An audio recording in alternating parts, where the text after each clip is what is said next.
Good morning, everyone. Thank you so much for the kind invitation. Honorable taxpayers here. I've got a lot of old friends here, and it's so good to see everyone.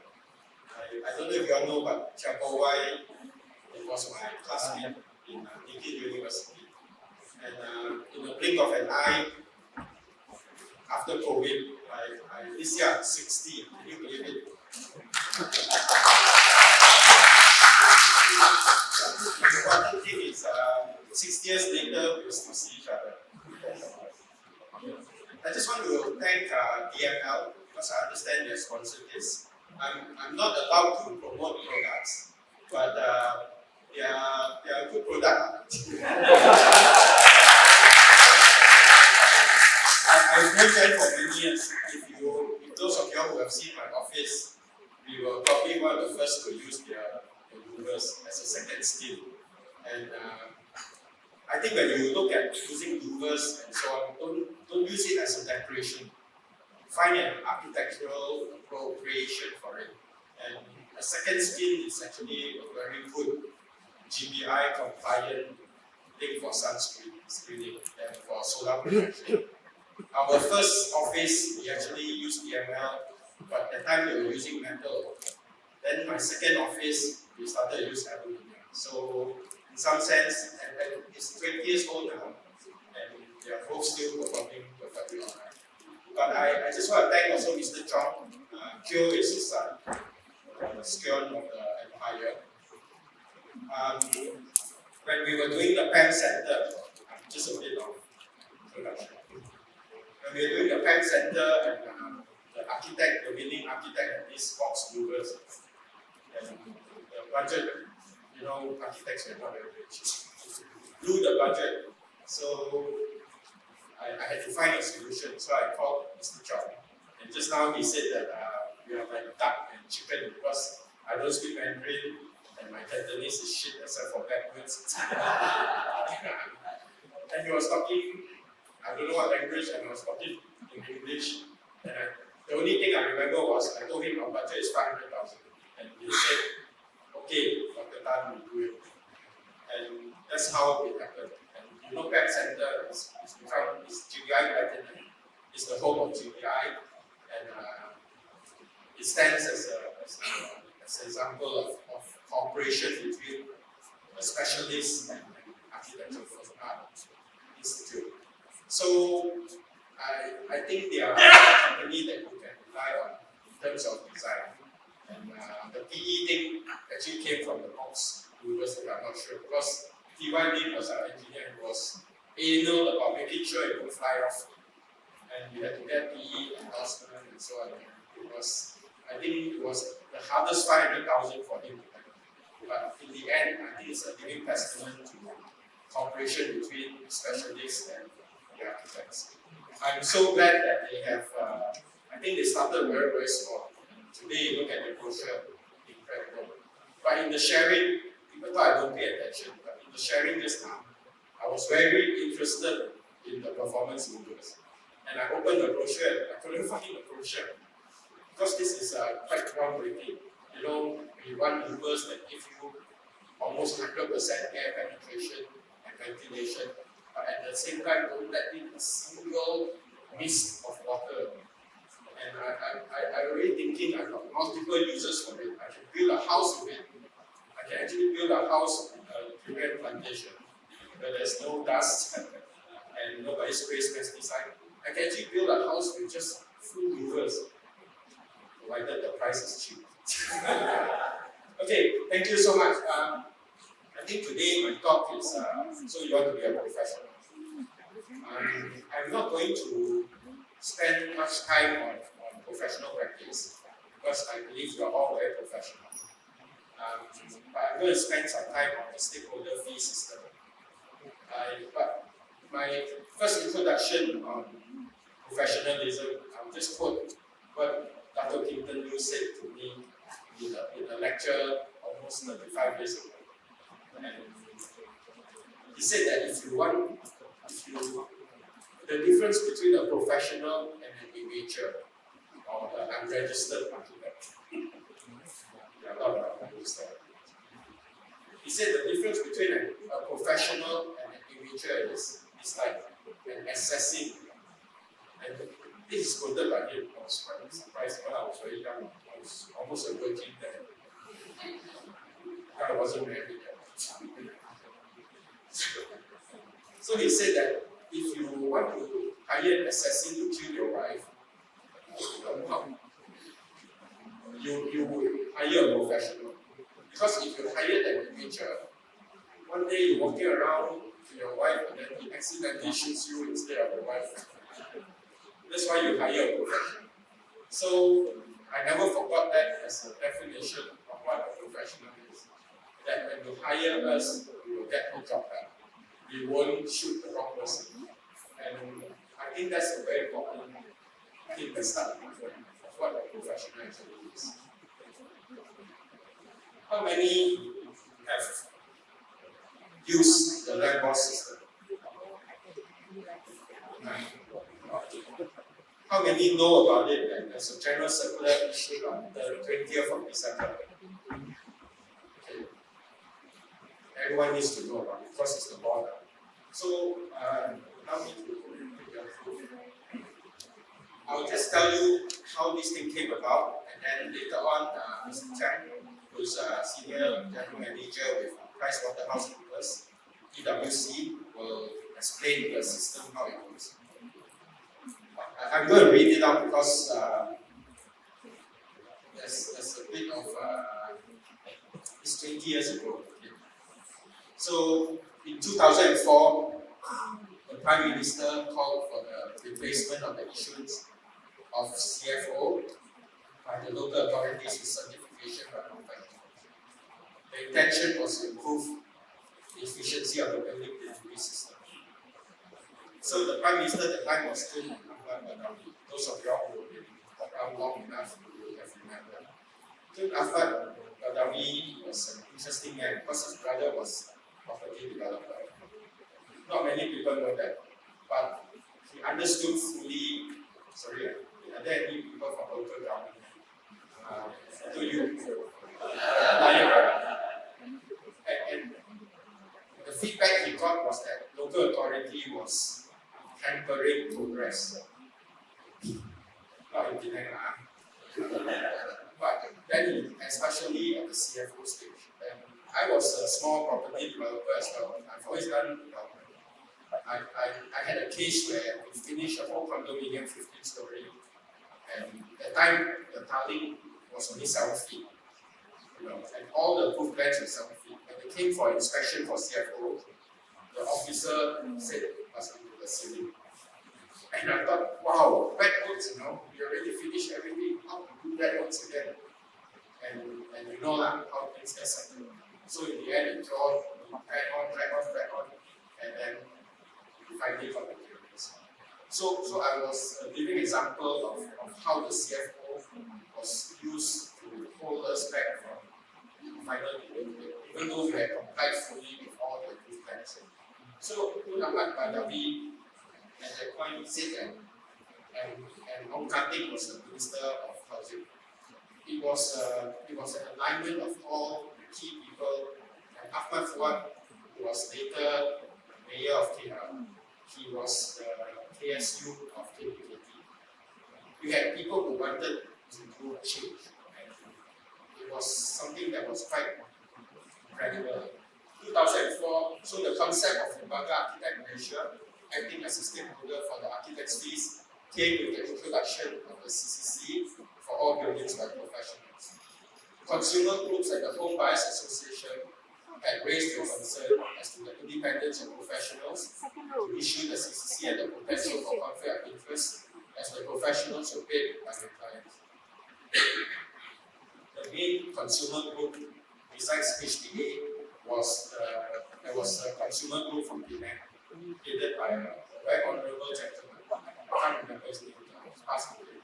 But he also raised the concern that architects, the professionals who pay by developers, how can we trust that we will do the right thing?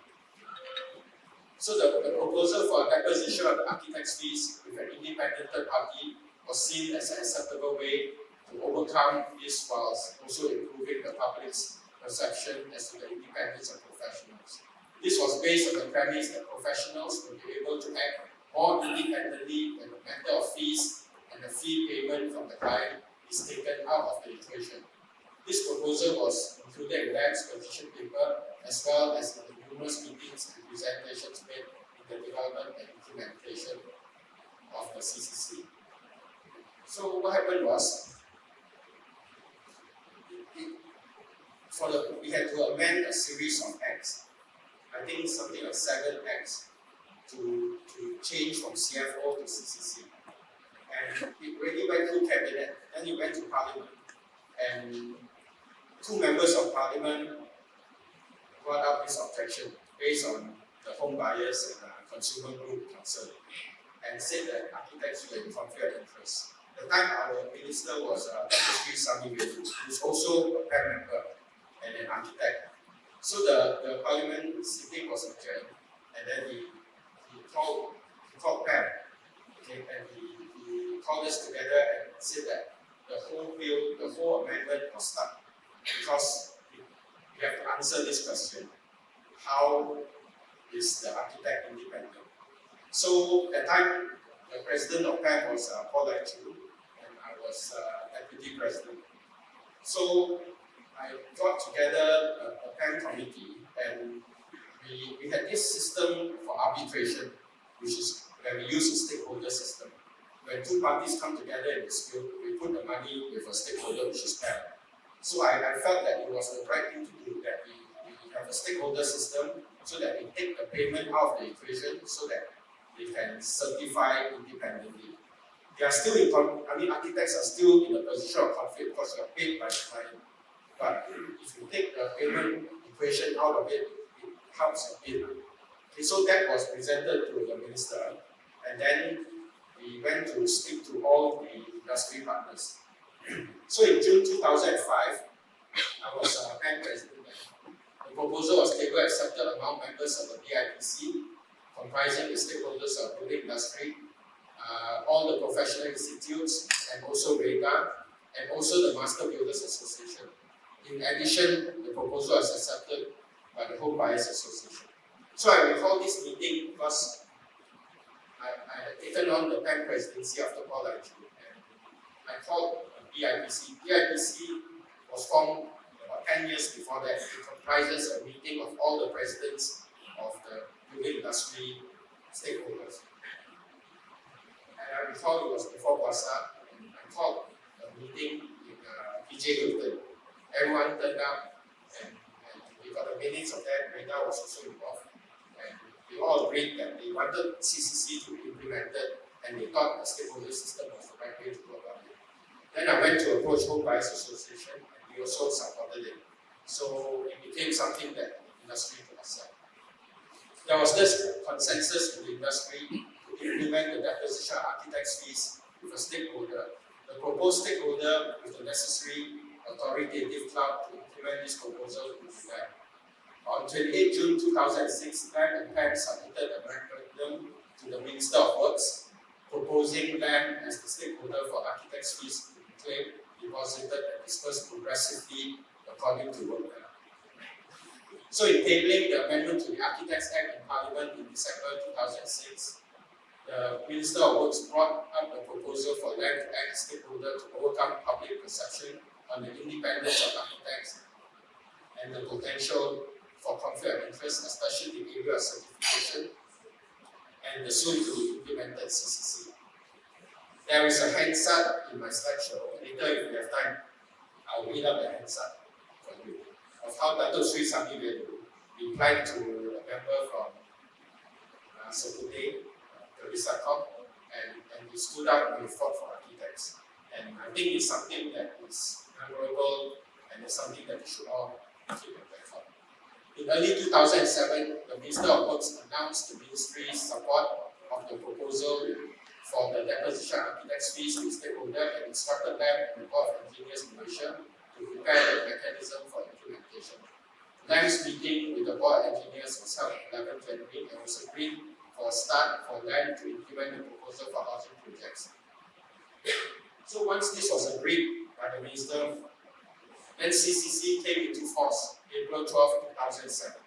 Because this was agreed and because Dato Sri Sami Velu in December the year before defended the professionalism of architects, then everyone accepted it all the way up to Parliament, and CCC had a smooth passage to be implemented. Many of you are young architects and you don't know the CFO regime because it's 20 years ago, but you are benefiting from a lot of what has happened previously. So then at this meeting on 30th August 2007, proceeded and develop and implement a proposal for the deposition of the architect's fees with stakeholder, initially for housing projects with them acting as stakeholder. So what happened, if you look back at that, in 2007, we finally got the go ahead because the CCC was implemented. But in 2008 at the elections, there was a political tsunami, if you remember. Dato Sri Sami Velu lost his seat. It was unthinkable, but he lost his seat. And he was no longer minister. And sadly, the next few ministers that came in were not interested at all in running a ministry. Every time I met them, they were asking me positions from the kampong ceramah or something. So it was only 28 January 2010, the Minister of Works, Shaziman, he came from Kedah, and we actually knew him from Green Building Tax days. So he came from Kedah, which was Ministry of Resources and Energy, and then he became Minister of Works. He approved the framework and mechanism for the implementation of the deposition architect's fees with the stakeholder, initially for housing projects. So it took us many years after that because of various reasons. And we appointed PwC because we wanted to get a party that was independent, reputable, because they were dealing with a lot of money. And there's something like, if you look at the amount of projects, looking at radar figures, housing projects, they say that the country needs 180,000 residential units a year. And during the time, it was a slight downturn, we were producing 140,000 houses. And we should be actually producing 180,000 houses a year because of the growing population and urbanization. So if you times that out, if you look at the fees, it's actually in the billions. So since you all control billion, I know all of you are millionaires. So PwC was appointed to prepare the study and implementation framework for the LAM stakeholder fee management system. So initially we got them to do the system. Then the Minister of Works approved the amendments to the architect's rules to make it mandatory. And then the proposal obtained the rank. Okay, so we had to go through hurdle after hurdle. After I got the thing approved and the minister signed off the amendment to the rules, then they gave me another hurdle that I had to go for the real regulatory impact statement to see how the change in the law impacted the building industry. Dato' Izumi helped me because he was on the panel, and we drafted it and submitted it and we got it approved very, very fast. So we got our real and the RIS. So Ministry of Housing and Local Government, sorry, in 2019, the minister who approved it was Balubian, because it was the new Malaysia. Ministry of Housing and Local Government and Suran. Okay, so what happened when 2018 the new government came in? There was an incident where, because of the 2018 elections, there was rumah mampu bilik in Putrajaya that was handed over as a because of electioneering, and the poor architect had to sign the CCC for the BB. And later on, they found out only one floor of units had doors installed to the units. And all the other units, the doors were not installed yet. So the time the minister was Suraina. I'm telling you all this story because we are young and we will remember it for years to come. And we can tell your children. Suraina was the KPKT minister, and they called in MACC, and MACC looked through the whole system, and then they came to the conclusion why does the architect have so much power? How can he do it? So everyone in KPKT knew that it was a false thing because the time the Prime Minister of that day wanted to show that they were delivering low-cost housing to the affordable bracket. So MACC even came to LAM and wanted to know how does this system work and why do architects have so much power. So we actually presented to them.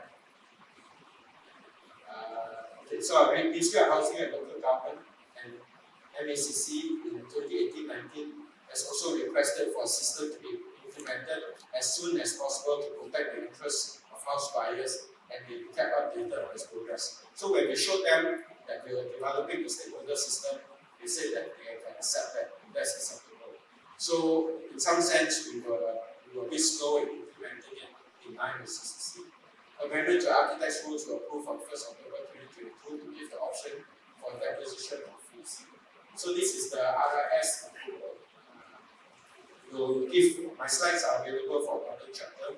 So keep this on record because it is it's a 20-year-old history. Okay, so sadly, I've been running this for many years.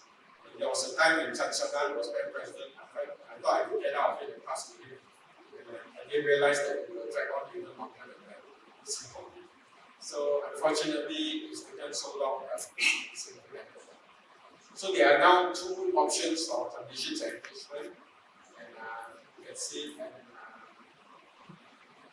those are the two. The system can now be implemented and made mandatory for housing projects through the Housing Development Control Act and regulations. With effect from 19 August 2024, the Ministry of Housing and Local Government mandates that all applicants for housing developer license must engage ACPs through LAM's stakeholder system for any new project initiated after this date. So LAM's general circular to architects and ACPs was issued on 20th December last year, and roadshows are continuing. This is part of the roadshow. So in summary, if you don't remember anything I said, this is an executive summary. The proposal came about. I'm reading it because I've done this for 20 years and I've shortened and shortened every sentence until there is no way you can shorten it. So this is a summary that I think it's a good executive summary. It came about as part of the implementation of CCC in 2005, the stakeholder input and was accepted by the AIPC, including REDA and the Home Buyers Association. To overcome the perception as to the independence of architects and potential for conflict of interest in relation to statutory and contractual certification, and in particular the certificate of completion and compliance. There is consensus in the industry to implement the deposition of architects' fees with a stakeholder, and that professional services and work done ought to be paid. The Minister of Works, that word ought to be paid is a very important word because when we were with REDA in the BIPC meeting, the president at the time was Chen. Anyway, they all agreed that work done must be paid. So that's the concept, right? Always remember that work done must be paid. The problem with our profession is sometimes the work done is not paid. So always go back to that fundamental, okay? Work done must be paid. So the Minister of Works approved its implementation on 28 January 2010. Ministry of Housing and Local Government and Suruhan Pencegah Rasuah Malaysia in 2018-2019 had also requested for a system to be implemented as soon as possible to protect the interests of house buyers. We have notified SPRM in December 2025 that the system has been implemented. Architectural systems services involves more than just a commercial contract between employer and professional. It involves statutory submissions, declarations, and certification to protect public interests and impacts third parties such as purchasers and end users, and also financial institutions. With effect from 19 August 2024, KPKT mandates that all applicants for housing developers license must engage ACPs through LAM stakeholder system for any new projects initiated after LAM's general circular was issued on 20th December. Okay. Oh, it should be 2024, sorry. So after we implemented it, we notified. Wow, we observed it's expired. Not due for retirement. Thanks. I'll update this stuff. So, this is the heads up. And I think I will read this out because many people don't know what happens in Parliament. But this is Dr. Sri Samuel. Debate on CCC and the deposition architects fees to them as stakeholder. Dr. Sri S. Samuel, Minister of Works, Malaysia. It was on the 12th of December 2006. Tuan yang dipertua untuk makluman yang berhormat bagi Dr. Ray. Dr. Ray was the senator who's also one of the biggest valuers and real estate agents in Malaysia. He also raised an objection. I don't know why. But anyway, Tuan yang dipertua untuk makluman yang berhormat bagi Dr. Ray.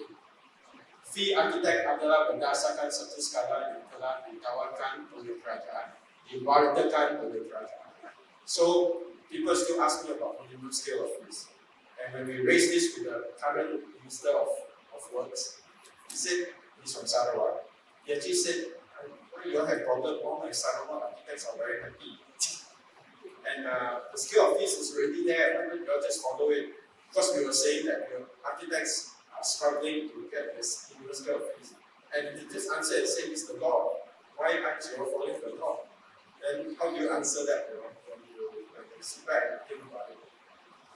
Saya ingin membawa keperhatian ahli-ahli yang berhormat bahawa ramai pelanggan tidak membayar iuran arkitek, tetapi memerlukan perkhidmatan arkitek, in his natural 100%. It's nothing, right? 100%. Masalah ini telah sekian lama ditanggung oleh para arkitek dan kementerian saya telah membuat keputusan untuk mewujudkan satu sistem di mana sebuah agensi di bawah lembaga arkitek Malaysia untuk mengutip bayaran bagi pihak arkitek profesional serta membuat bayaran kepada mereka berdasarkan perkhidmatan yang diberi. Tuan yang dipertua dan berhormat bagi sekutu telah membangkitkan isu sama ada terdapat apa-apa konflik kepentingan oleh seorang arkitek atau jurutera yang mengemukakan pelan-pelan pada masa yang sama mengeluarkan perlakuan siap dan kematuhan. Bagi menjawab soalan yang berhormat bagi sekutu, saya berpendapat bahawa tidak terdapat apa-apa konflik interest dalam kepentingan.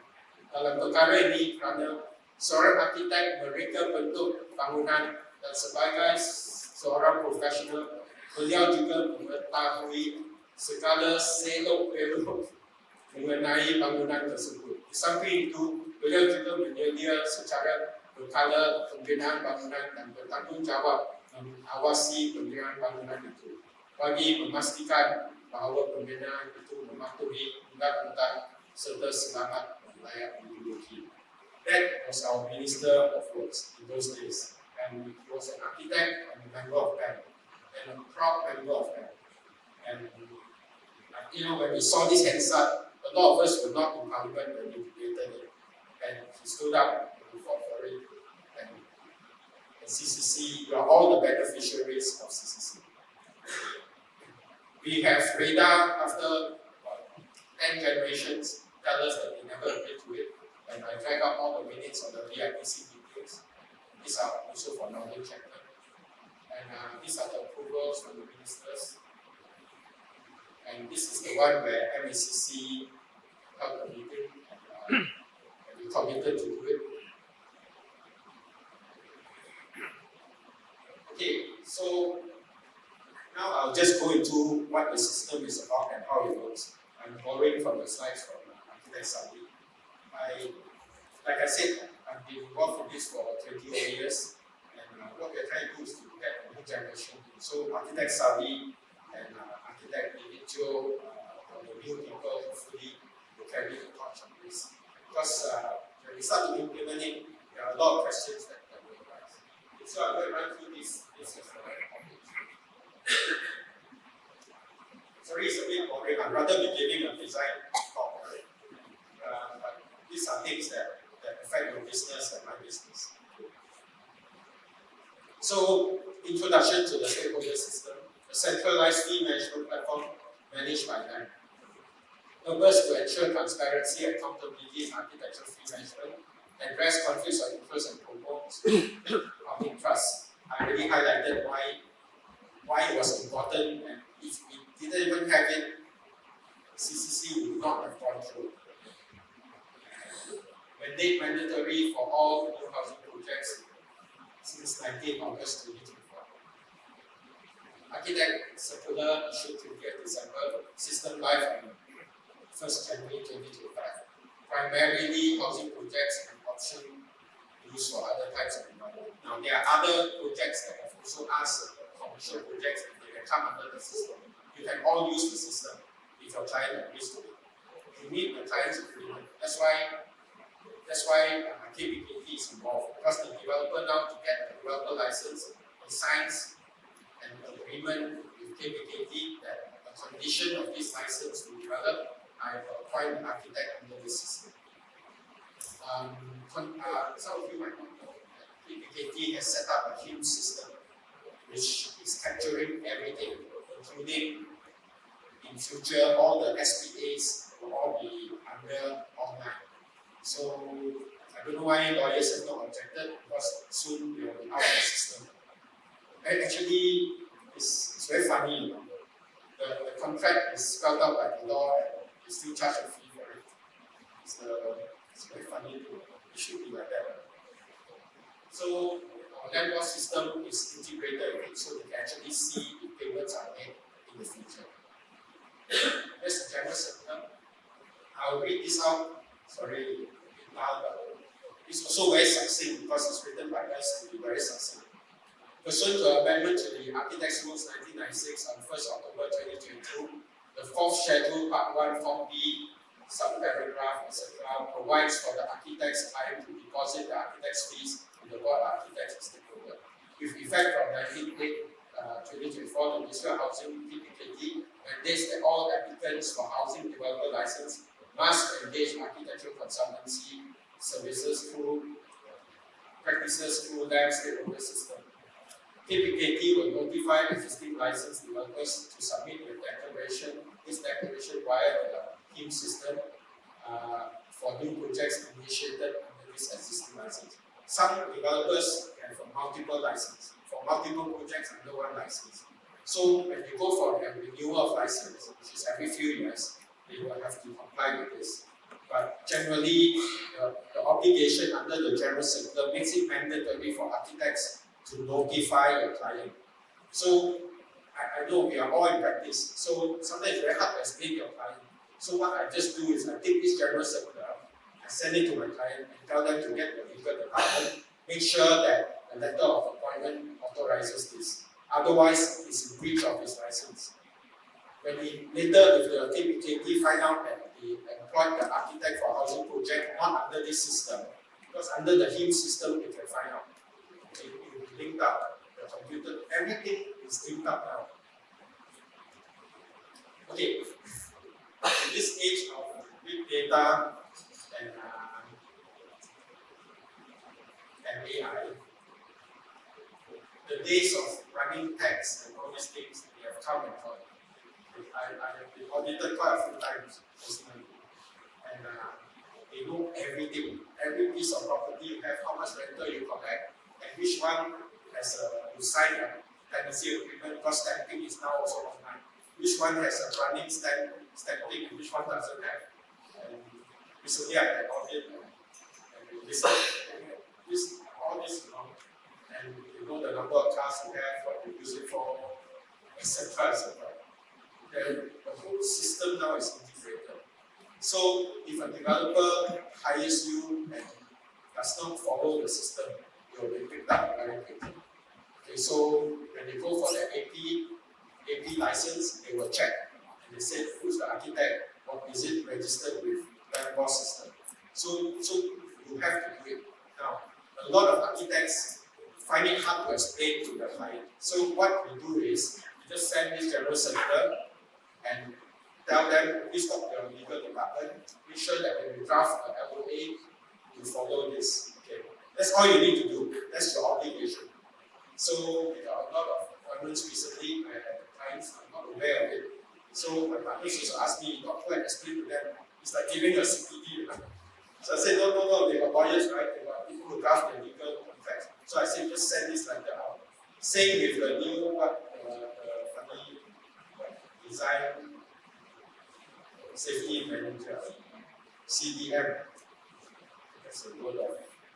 We're going to try and get that repealed because it contravenes so many forms of contracts.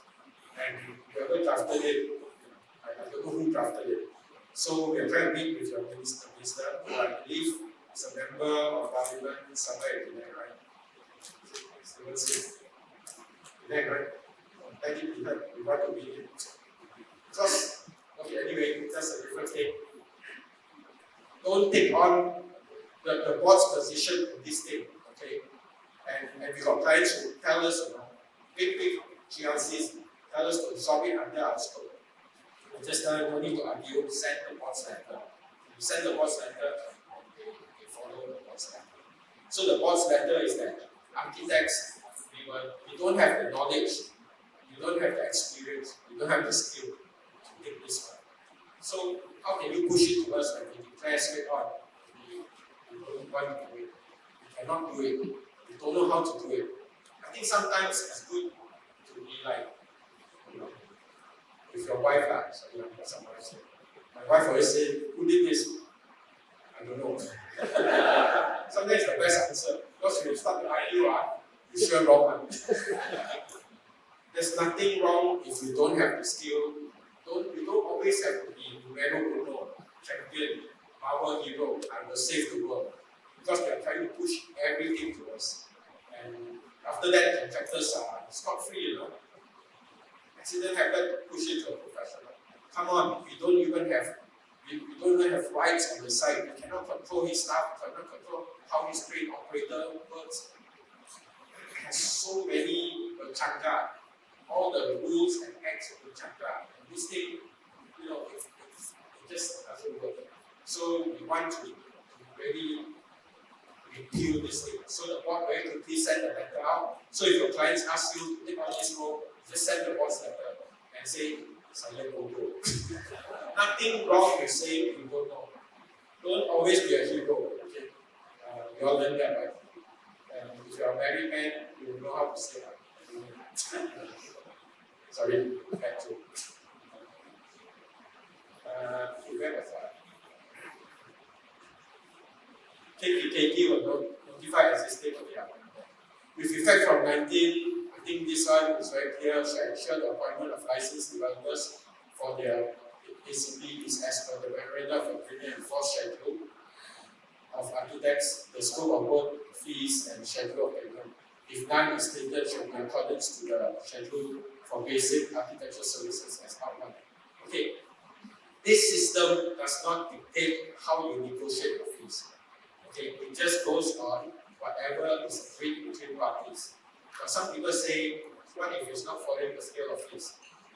Because when the board and PwC look at the thing, number one, he doesn't know how much your contract value is. He doesn't know what you're building.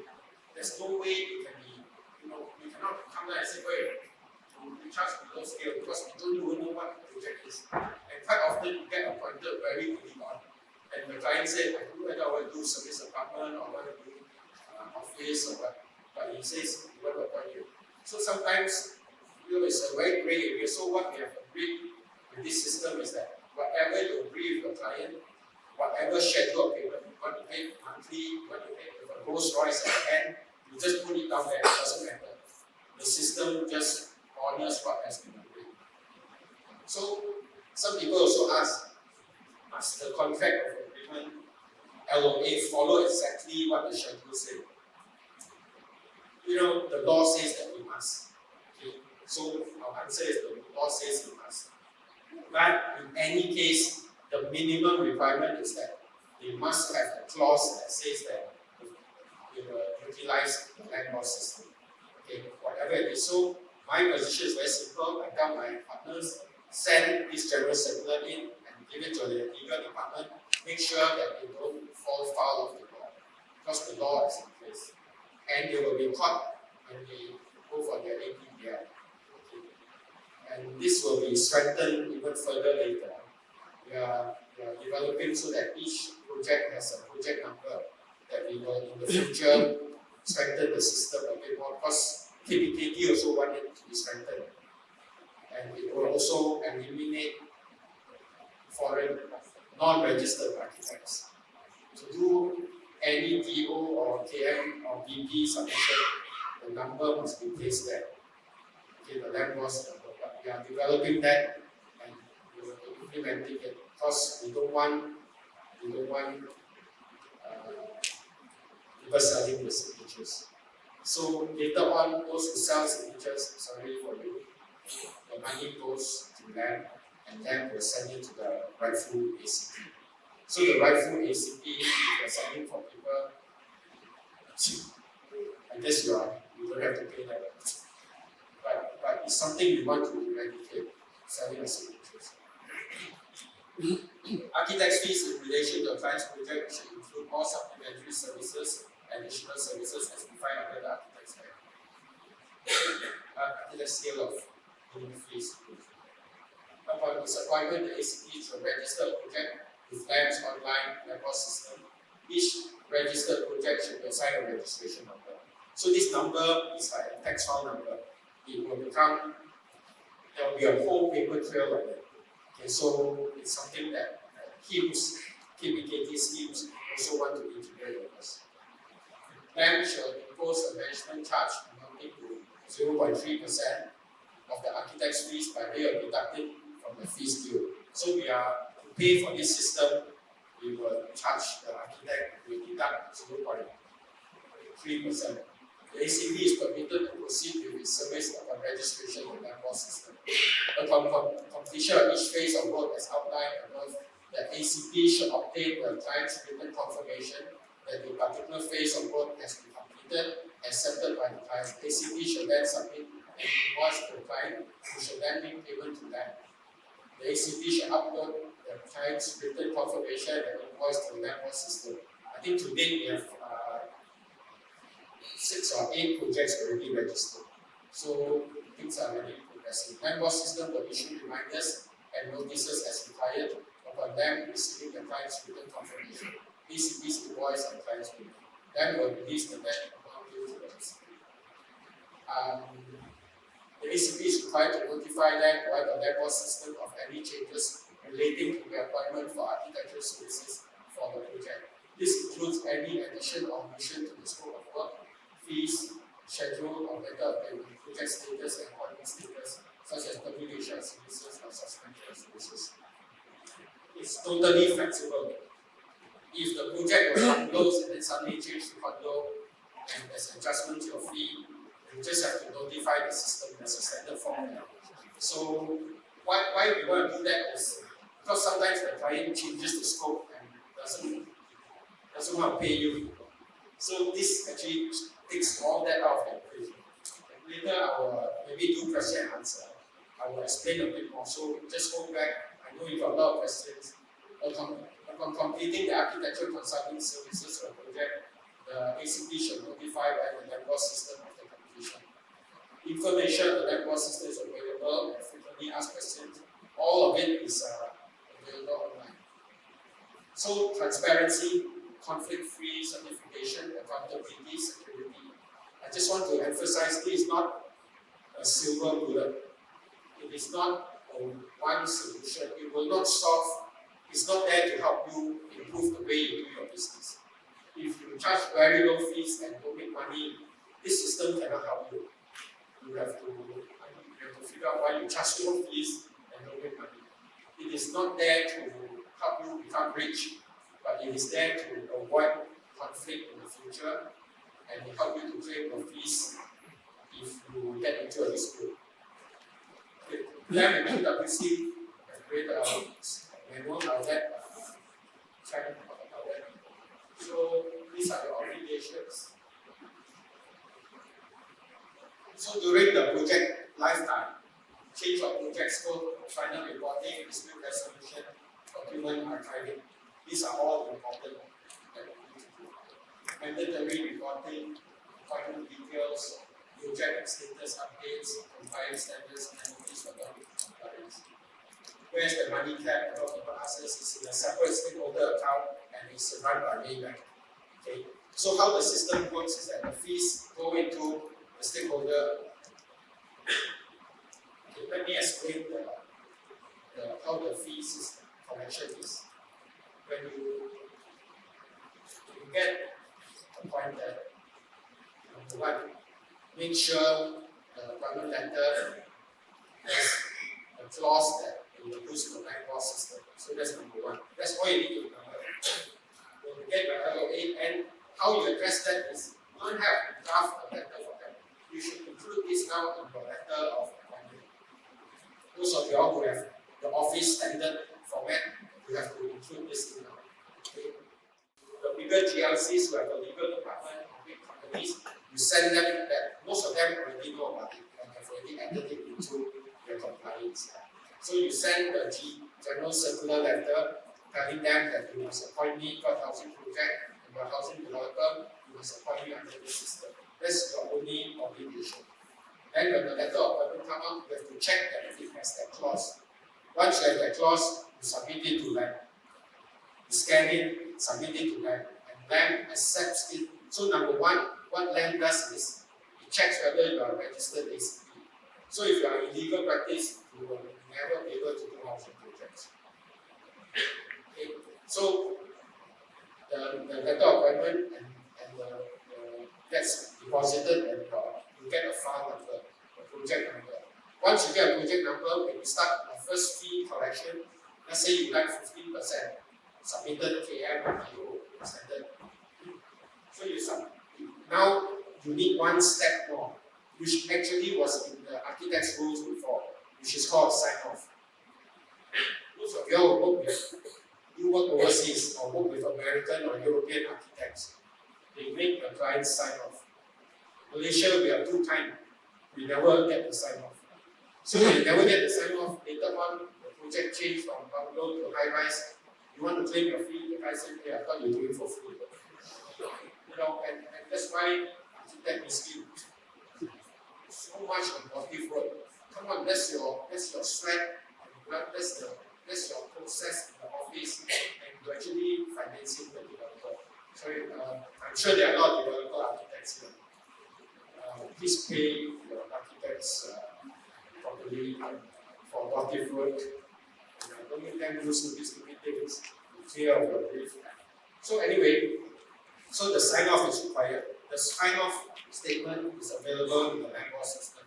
All you have to do, if the client don't sign off, you cannot claim that fee. But if the client don't sign off, you cannot go to the next stage. So the client has to sign off. Okay, so he signs off and says, I agree, I'll pay you this fee. Then only you can submit the fee. Now, if the client refuses to sign, that's a clear sign. And KT also is pressing on this. If your client don't pay you, you shouldn't be doing work for them. Okay, so no more Mr. Nice Guy. This is standard LAM format. Get him to sign off. Sign off, then you submit the bill. If you dispute the fee, okay, now how much you pay me? 1 million, you dispute $500,000. Okay, I give you a bill for $500,000, but will you sign off? If you still don't sign off, Hokkien is what? Chow Ka. What's Chow Ka? Smelling leg. Sorry, Hokkien person. But if you know your client is not going to pay you even the first 2 payments, I think alarm bells. And let's make the system, let's make our profession more productive. I always get very upset in my office. And through the years, I've been practicing for 30 years. I realized in the early years, my lousy clients pick up 90% of the time. Okay. And I sit there, I say, this guy's so nice to me, I see him once a year.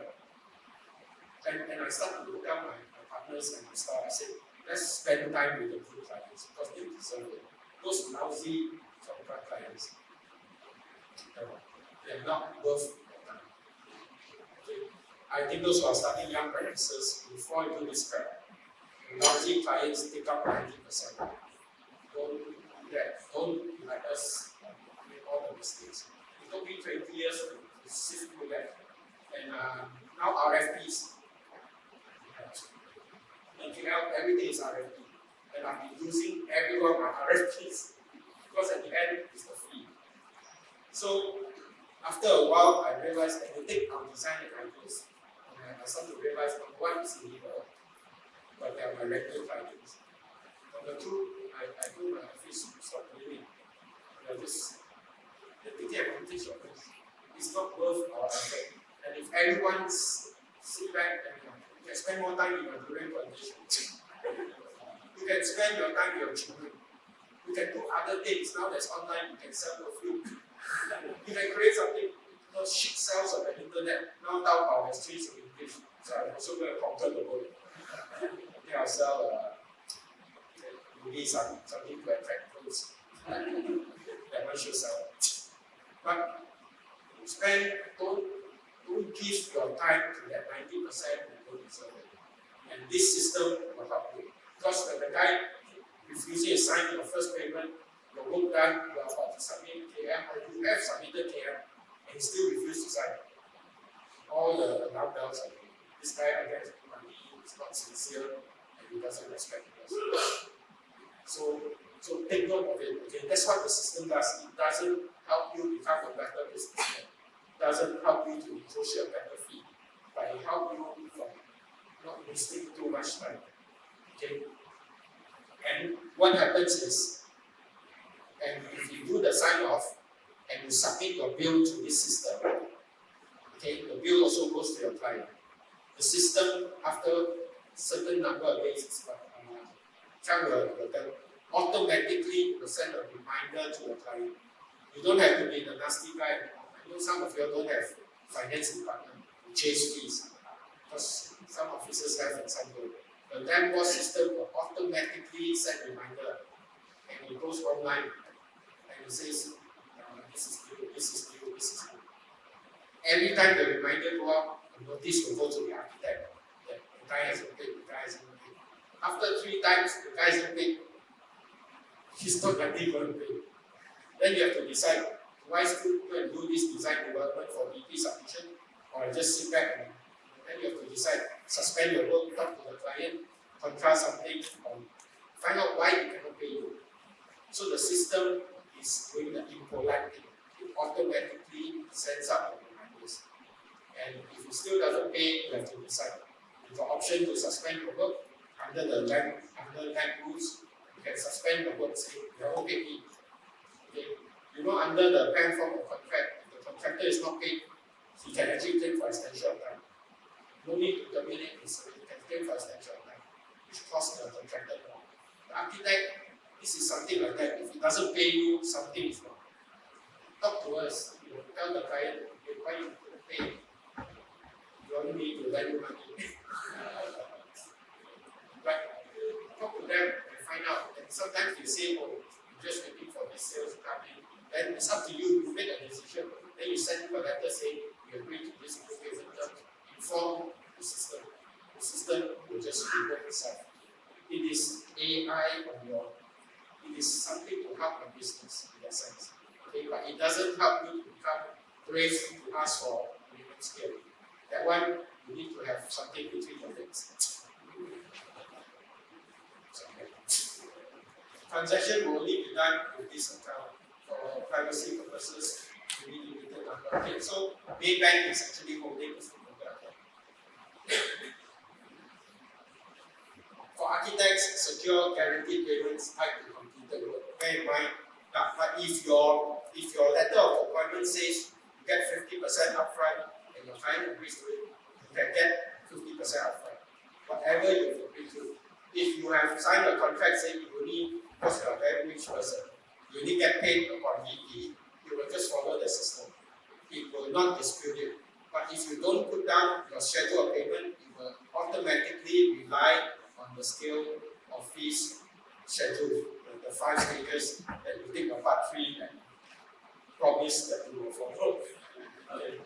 But a lot of property developers during the contract implementation stage on site, they actually prefer pay you monthly. So that's fine. Just put it into your agreement, then put it there, and the system will follow that. Okay? So it can be very flexible. And somewhere along the line, if there's a session and the client says, sorry, I can't pay you in cash, please take a limit.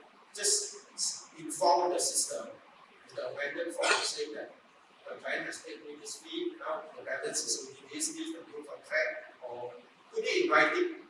Okay? There's no more taking under the counter. It doesn't work anymore.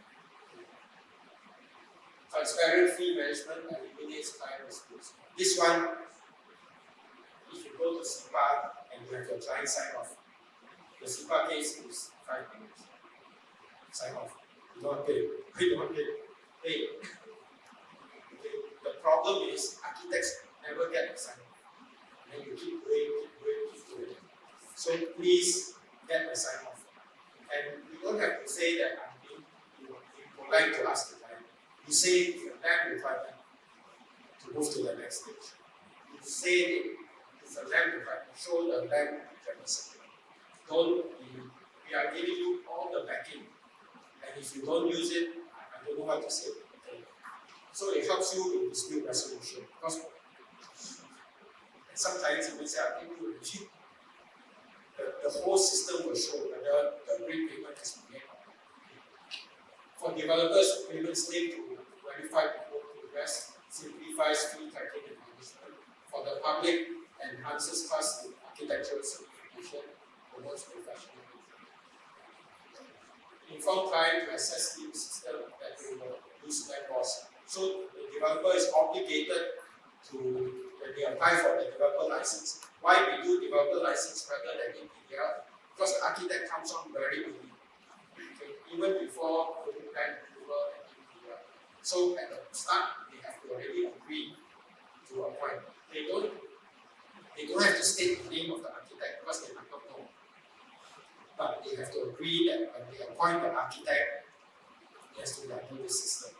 Secure your appointment as architect, register project LAM-BOS, confirm project details and terms the architect is correct, ensure client sign off invoices and documentation for completed work stages, deposit relevant payments to them, then verifies and disperses payment to the architect. And this repeats. At the end, notify project completion and close account with LAM-BOS. Now, this last stage, you are working with KT. Do you know a lot of developers, the last payment, the architects never get it. I don't know if you're also well off and own thousands of acres of different competition, you don't care. A lot of architectural firms, some forget to even claim the last portion because it's based on CCC and CMGT, final account. And at the end, sometimes the developer said, yeah, forget it out. But it's 5%, sometimes even 8%. And that's your profit because when you work up your project, so you are actually taking your new project to subsidize the old projects. And all this has to stop because the account will show you the guy still owes you money. And you know at the end for him to draw down the money from the account, the developer account, you need a letter. And then you can refer back to this day, bro, you still owe me this amount. You settle this and then everything is settled. Get the last payment is for your children. You don't need the money, never give to me. Conclusion, architects play a crucial role in ensuring the success of the free stakeholder system, as the party responsible with interacting the system is the architect. Embrace the LAM-BOS system for improved transparency, secure. Together we can create this SARI. We can create a better, more transparent business. So Q&A, I think you can make my slides available to everyone, but maybe let me correct the 2025 to 2024. You can scan this it's on the website. Okay, so with that, I thank you. I'm sure there are a lot of questions, we'll take questions at the end. Please ask questions and please use the system because I think it will help architects have a better life. Okay, so with that, thank you so much.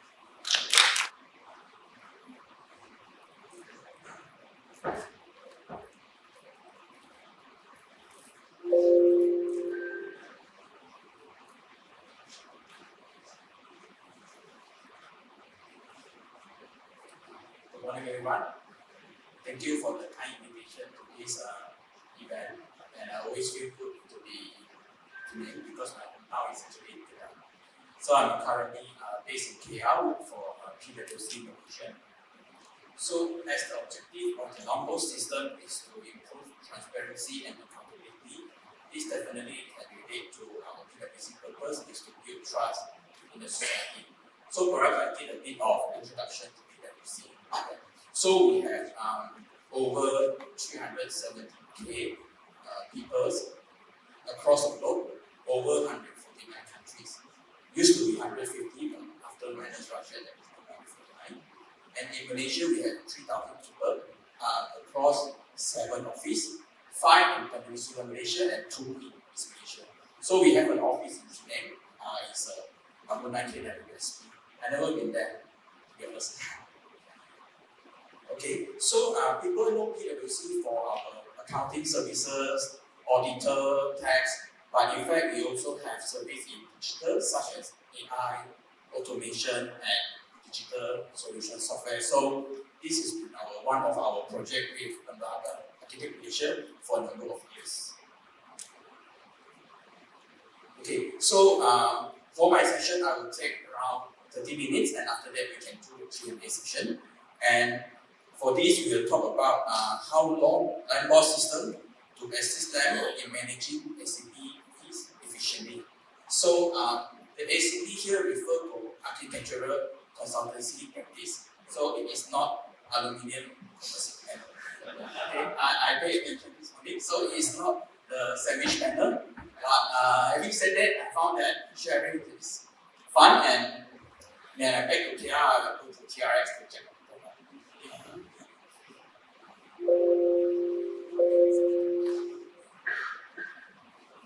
Okay, so for this session, I will talk about 4 key processes that are being handled in our LAM-BOS system. So one is project registration, project revision, claim, and also completion.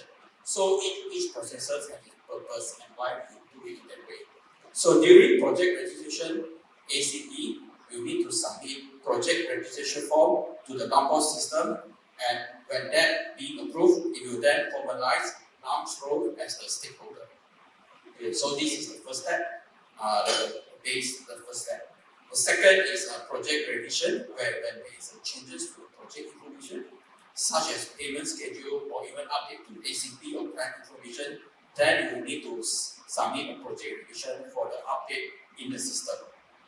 The third is project claim. So this is where when ACP issue invoice to your client and your client make payment and then to disperse the payment, the fee back to ACP. The fourth is project completion. Is upon complete of the project, then it's actually to officially close this project in LAM-BOS system. So if you look at these 4 processes, I think number 1 is the first step. Second is whenever there are changes in revision of project update that will happen. The most heavy, I would say, it will be the project claims. Okay. So when we talk about this system, there are 4 processes, and then we need to look at who are the users, who can have access to the system, because the data are confidential and also involve money. So in this system, we have 4 key users. One is ACP, the architect, is responsible for project registration, revision, and submitting claims. Second is the client, is the ACP client. So for ACP clients, there isn't much activity for them, but they can log into the system to see the information as well. Okay. The third one is LAM, where LAM will then do view on project being registered in the system. LAM is also responsible for viewing project and claims. So there are the 4 group of users, which is the outsourcing team, which is managed by PwC. So as Doc mentioned just now, when there is a document being submitted to the system, etc., including the invoice, the disbursement, this will be managed by the PwC team, the outsourcing team. So they will do the checking of the information document. We call it a 4 eyes review. So there are 2: one review, one prepare, one review, then LAM to approve. So a bit of sidetrack, our outsourcing team actually based in KL, and they are doing all types of outsourcing service for client, including some payroll, workforce, and recently they are also doing e-invoicing for clients. Okay, so with these 4 processes and also 4 users, fully this system can then streamline the operation and enhance transparency, so it improves tracking and provide a secure and structured framework for LAM to manage these stakeholder fee effectively. Just to add that, for the outsourcing system, they actually have a standard operating procedure on how to work on the system, what to do and what to check. So there is a guideline for it. So in order to support LAM to achieve the goal, the LAM-BOS system is built with several useful features. But for this session, I will just highlight 7. First, this is a web application, but it's also accessible via your mobile devices and also your tablet as well. So it is user-friendly to the mobile devices. It's a seamless access. Second is a real-time notification. So the system will send out real-time notification to relevant stakeholders when there are certain updates that happen in the system. There are also reminders that Dr. mentioned just now. The third one is comprehensive audit trail. So everything that data being insert, update, change, it will be tracked in the system. That what being changed, who update, and when. So everything is being recorded. Fourth is data privacy and role-based access. So each user, like I mentioned, some of 4 type of user, they only can see the data that's relevant to them. They can only handle certain actions in the system. So this is being controlled. The fifth is project passcode. Each project comes with a passcode. Then the 7th is the OTP. So this works similar if you're familiar with online banking. When you do some technical steps like you need to do payment, you always ask for OTP. So same thing happens with LAM-BOS system. So when you do critical things like need to update project revision, the system will actually trigger the OTP. So you need to enter OTP in order to update the information. And the last part is the hosting. So the system is being hosted by Microsoft, and the security is being managed by PwC. What does it mean is security, including all the cyber security, etc. So PwC will have a team dedicated to monitor this, and we do pen tests to ensure that information is safe, not being encrypted. So those are the key things that we put into our system to ensure that it's safe and able to help out. Okay. So let me just I'm just going to the okay, so number 1 is project registration.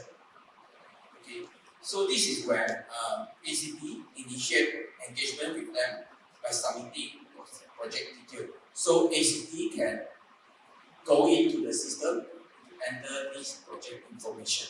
Okay, so it contains project specific, architect and client information, payment schedule, can also upload attachment and bank account detail as well. So as you can see here, by default when you create a project, the payment schedule is based on architect's scale of minimum fees. So it will pre-populate with this table. However, this is something is flexible. You can edit, you can add, you can do. But it's just that by default when you first go in, it will show this map to change. Yeah. So the process is after ACP fill out this, you can print out a PDF, sign with client and upload that to the system. Okay. So once when this comes to LAM, it will go through check and etc. So once this is done, then it's formally appoint LAM as the stakeholder. So this is the first step. The second is project revision. So if there are any changes to a project after revision, ACP can directly update the project form through the system. And any modification made, you can see the yellow 20,000 will be visually highlighted in the system, and there is also project trail to track this. So once this is done, after ACP enter this and when you click submit, then this is where OTP come in. System will trigger an OTP to the dedicated person, key in the OTP, then only this revision request will go to LAM.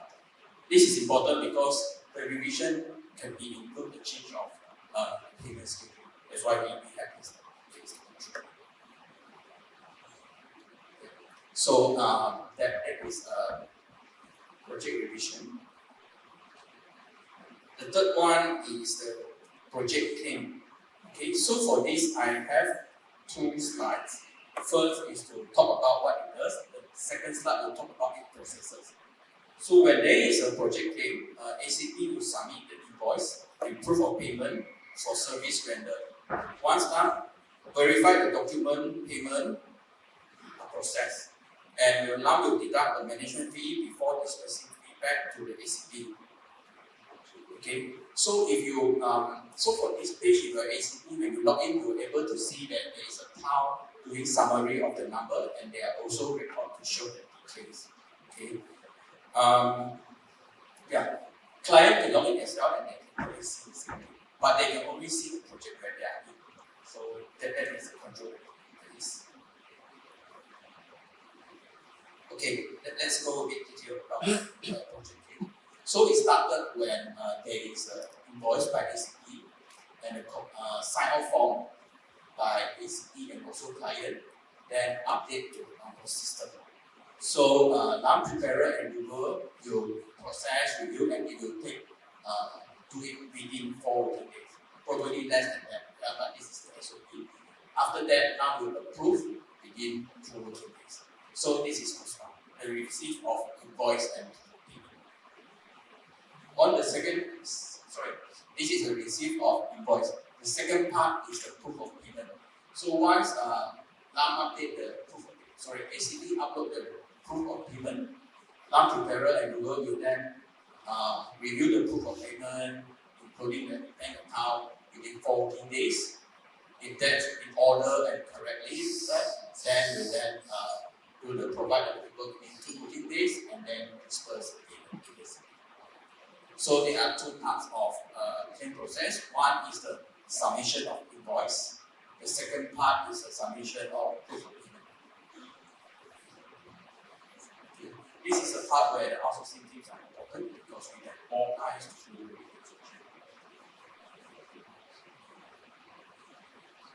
So the 4th steps are project completion.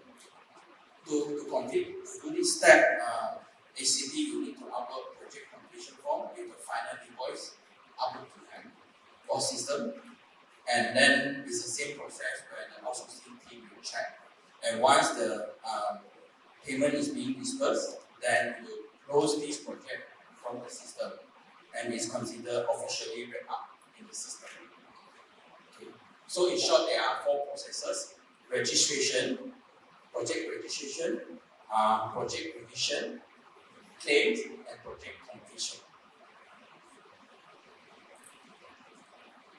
Okay, accessing LAM. So as Doc mentioned just now, you can scan the QR code to access to LAM. So once you scan this, you will actually reach this page. This is the login page.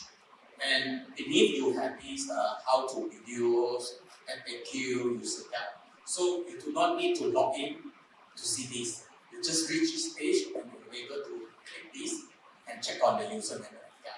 So for how to videos, we prepare some short video, each of these within 1 minute or less to show how to perform some connection in the system, and it also comes with PDF of a user guide. Yeah, with that is my presentation. I think it's less than 30 minutes, but hope you guys get the idea of what is being managed in the system. 4 steps: registration,